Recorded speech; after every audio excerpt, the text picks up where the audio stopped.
Good afternoon, and welcome to the SWOG Fall 2018 Fall Meeting. Today I can promise you a really terrific conference and, of course, a great plenary symposium. In fact, we offer very distinguished speakers informing us on a variety of important topics, plus I have a lot of positive news to share. And we're going to extend some exciting welcomes to new SWOG leaders and announce a number of award winners.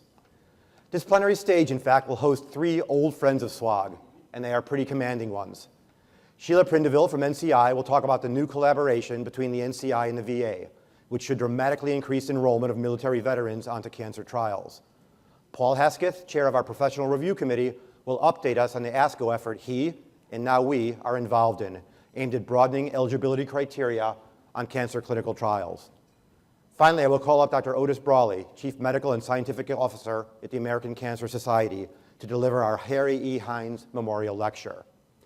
Dr. Brawley is a longtime friend of SWOG and our cancer control efforts, stretching back 25 years to the prostate cancer prevention trial. He actually served as its program director when he was with the NCI. He will talk specifically about cancer control in the 21st century. I'm eager to hear his view of the research landscape, what is and what should be. First, the news. The big news. SWOG is likely to survive another round, and I think I can promise that we will thrive. When the pink sheets came back this summer, SWOG had earned an outstanding score on our NCTN Operations Center grant application. As you know, the NCI scores like golf, so lower is better, essentially with a range of 10 to 90. We got a 23, which falls between the NCI's outstanding and exceptional categories. It's even a wee bit better than our last mark of 26. So we're slightly more outstanding, or perhaps exceptional, than we were in 2013. But seriously, this score is a big deal for me as your chair and for SWOG. We received high marks for the quality of our people, our staff and committee chairs, our senior leaders, and our executive officers. I see our people as our greatest strength, and the NCI agrees. We also got strong and repeated praise for our accrual numbers, our publication and presentation output, LungMap and DART, among other studies, our engagement of NCORP members, our young investigator training and mentoring, our experienced, engaged, and well-trained patient advocates, our innovative communications efforts, and our focus on improving diversity in our ranks and among our patients. And if you can believe it, it gets better. Our stats grant application scored a 12, nearly a perfect score. Yes, please, you can do it now. To my knowledge, this is the single best NCTN score earned by any stats or ops center. I am truly impressed by our group statistician, Mike LeBlanc, and his teams at the Stats and Data Management Centers. You already applauded, but let's give him another hand, please. We won't know until later this fall how much funding we will receive, beginning in March 2019, which is when our new 6-year NCTN cycle starts. But the NIH is getting its biggest raise since 2005, and it's my hope the monies awarded will allow us to execute the important plans we put into the application. Here's hoping we can build on our strengths and pursue all the exciting new directions, scientific and operational, that you desire. So it's been all grant all the time at the SWOG Group Chair's office. On August 31st, we submitted our renewal request for our NCORP research base. While the Operations Center grant covers our treatment trials, the NCORP grant funds population science, prevention, cancer care delivery, quality of life, supportive care, symptom management, surveillance, palliative and end-of-life care, and survivorship. NCORP also encourages studies that address cancer disparities, including ones that engage and involve physicians and patients in rural areas. Like its NCTN counterpart, the NCORP grant covers a 6-year cycle. After working on the application all summer with a team led by Dr. Dawn Hirschman, SWOG's vice chair for NCORP, I'm pretty impressed at where we've been and where we're going. Thanks to Dawn's leadership, our NCORP team has been quite productive. The numbers for the last cycle speak for themselves. We had 12 new approved trials, either activated or in late development, over 100 manuscripts published, over 50 abstracts presented at major conferences, and over 50 secondary analyses manuscripts alone from SELECT and the prostate cancer prevention trial. Our NCORP work is not just ample, I feel it's groundbreaking. In the last 5 years, SWOG has launched the NCI's first financial toxicity study, its first pragmatic trial, and finally a major multi-center randomized controlled study for acupuncture in cancer care. Our NCORP team is also carving out niches in several areas, including novel uses of databases and digital tools, and testing the ability of biomarkers to detect early recurrence and predict late toxicity. We should get the pink sheet reviews on the NCORP application in early 2019, and I will report those to you via the Frontline blog. In the meantime, my and SWOG's thanks go to Dawn, Kathy Tengen from Stats, Casey Dawson and Pat Mize from the GCO, and our whole NCORP writing team.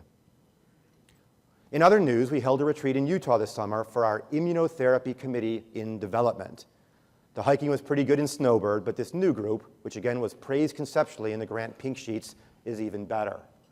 It's led by Drs. Ken Grossman of Moffitt Cancer Center and Katie Politi of Yale University. I will not identify by name the president of our foundation, seen on the right, but I will say she took inordinate pleasure in kicking my butt on a 5:30 a.m. hike the day of the symposium. Yeah, I don't know if that merits applause, but anyway.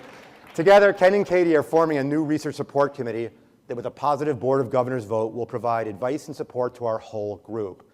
The new support committee will advise on concepts, aid us in finding study collaborators and possibly industry partners, and serve as a connection to the SWOG Biobank, CTEP, and outside partners such as ASCO and its CancerLink database. As the field of immunotherapy matures, the resources, tools, and translational science around it are exploding, and this committee will help SWOG investigators navigate the new landscape and indeed pioneer new paths. Since I last stood before you in San Francisco, SWOG research has been making headlines. Dr. Ed Messing of the Wilmot Cancer Institute published results of S0337 in JAMA in May that showed a single intravesical installation of gemcitabine immediately after TURBT significantly reduces the chances of bladder cancer recurrence. The work earned a glowing editorial that called S0337 thoughtfully designed, executed, and interpreted, and which pointed out the study provides important results for patients and physicians alike. Dawn Hirschman also published S1200 results in JAMA in July. In the largest, most vigorous study of its kind, Dawn and her team found that acupuncture significantly reduced the debilitating joint pain experienced by so many women each year while being treated with aromatase inhibitors for early-stage breast cancer. This was actually the second round of news coverage for S1200. There was a flurry of stories when Dawn held a December press conference at the San Antonio Breast Cancer Symposium. Dr. Ian Thompson received attention for a keynote presentation at the 2018 Annual American Urologic Association meeting, which was held in San Francisco in May. At the AUA, Ian delivered long-term results from our landmark prostate cancer prevention trial, which 25 years after it opened for enrollment has delivered a final verdict. Simply put, finasteride does reduce men's risk of getting prostate cancer, and it is safe to use. Actual uptake of these findings remains to be seen. Finally, SWOG snagged more headlines thanks once again to Dr. Joe Unger, a biostatistician and health services researcher at the Fred Hutch.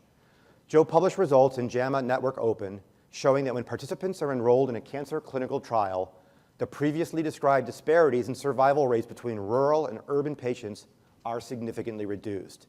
This is actually an amazing finding, reaffirming the potential benefit patients get from being involved with clinical research.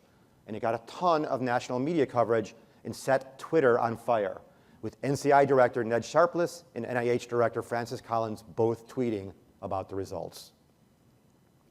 Here in Chicago, we're rolling out a new training program for all SWOG members. It's TeamScience SWOG, a 5-module training program that has one goal: ensuring patient advocates are consistently and seamlessly engaged in SWOG trials. Rick Bangs, the SWOG Patient Advocate Committee Chair, led its development, partnering with Pat DeVerka of the American Institutes for Research and using funds from a P. Corey grant. I'm truly excited about this new training, which rolls out to leadership here in Chicago and then to other SWOG stakeholders in 2019. It will help us improve our trials and live up to our very first guiding principle, that patients are our highest priority. Yeah, that's worth an applause. Thank you. Possibly less meritorious of applause, I wanted you to be aware of a moderately important issue that will be taken up tomorrow at the Board of Governors meeting. The SWOG BOG will decide whether to change our group chair term, the length of time that I and other senior leaders ultimately serve, from up to 3 5-year terms to 2 6-year terms. The aim is to sync up the group chair term with the new 6-year cycles for NCTN and the NCORP grants. A yes vote would reduce the maximum group chair term from 15 to 12 years. I've always thought that a slightly shorter limit will keep leadership fresh while offering more opportunities to members seeking higher office. So I hope the measure passes. This section of the program is going to be sweet and short. We have no farewells this meeting, only hellos. You may be surprised to see Dr. Kathy Elbain up here. She is most certainly not new to SWOG, but her role is new, and this news is exciting. We are welcoming Dr. Elbain as SWOG Vice Chair for Clinical Trials Partnerships, or CTP, formerly our Clinical Trials Initiative, or CTI. Studies run through the CTP are non-federally funded while remaining scientifically important. We are poised to significantly increase our scientific output with this new hire, as well as to dramatically expand this program in general. Dr. Elbain, who is with the Stritch School of Medicine and the Cardinal Bernardin Cancer Center at Loyola University, will report directly to me in this role. She will provide scientific oversight for CTP with special attention to preferred industry partnerships. We're working on those right now. I'll have much more to announce about CTP and its expansion by the end of the year. It really represents major growth for SWOG, and Kathy will be out front leading this important work. In this role, she will sit on the SWOG's triage team, which votes on new SWOG protocols, and will serve on my executive advisory committee. I have no doubt the group will benefit from her extensive NCI and clinical research experience. Please join me in congratulating her.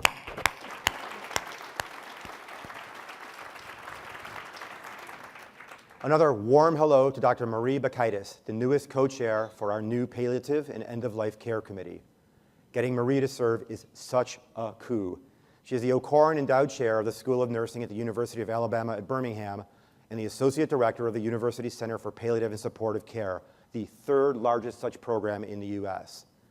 Dr. Bakaitis is a Yale-trained nurse PhD who spent nearly 30 years at the Dartmouth-Hitchcock Medical Center, where she taught, conducted research, practiced hem-onc nursing, served on the Palliative Medicine Consult Service, sat on the IRB, and for a year ran a cancer survivorship program. Her appointment enhances the already serious academic chops of this NCORP committee in development. Please join me in welcoming her.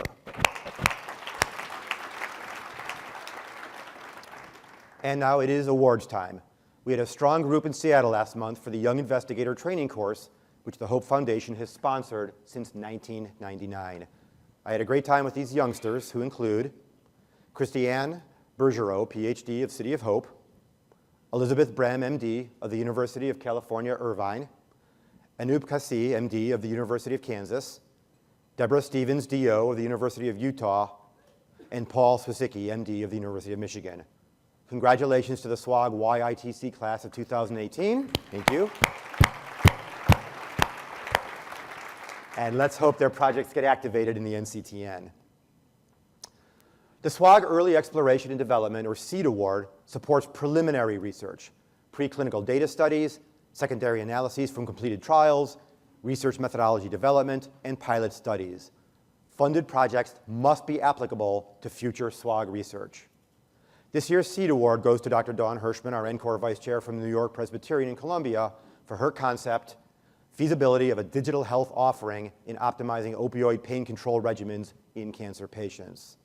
This Cancer Care Delivery Committee trial is a collaboration with Proteus Digital Health, and it will test an FDA-approved ingestible sensor embedded in opioid medications to test for adherence. While this sensor has been approved to work in combination with a drug for schizophrenia, its use in oncology is untested. Again, please join me in congratulating Dawn and her entire team. And now for the big reveal. This may not be the Bachelor finale, but I'm sure it's even more exciting. It's our new SWOG Cancer Research Network logo. Ta-da!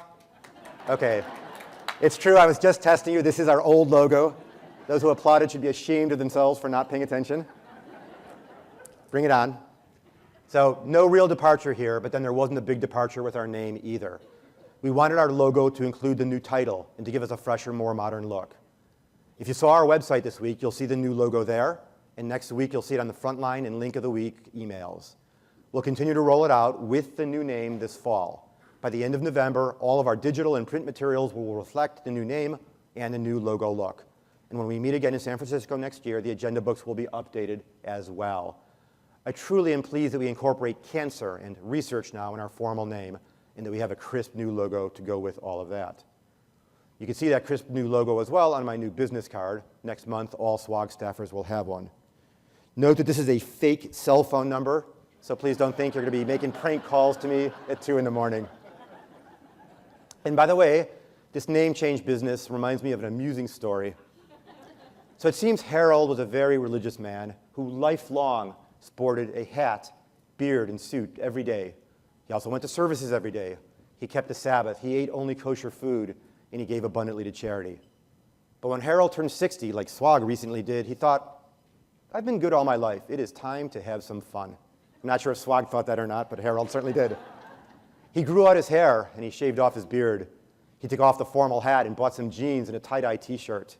He purchased a brand new convertible, drove to Las Vegas, and was cruising the strip when, bam, he was flattened by a large truck. As poor Harold lay in the wreckage, he called out, Heavenly Father, I've been a good and spiritual man my whole life. I know I slipped a little the past few weeks, but did I really deserve this? Why didn't you pull me out of the way? Well, Harold, an ethereal voice calls out, full of concern, I didn't recognize you. So I hope SWOG and its mission stay recognizable, even with our new logo. Thank you.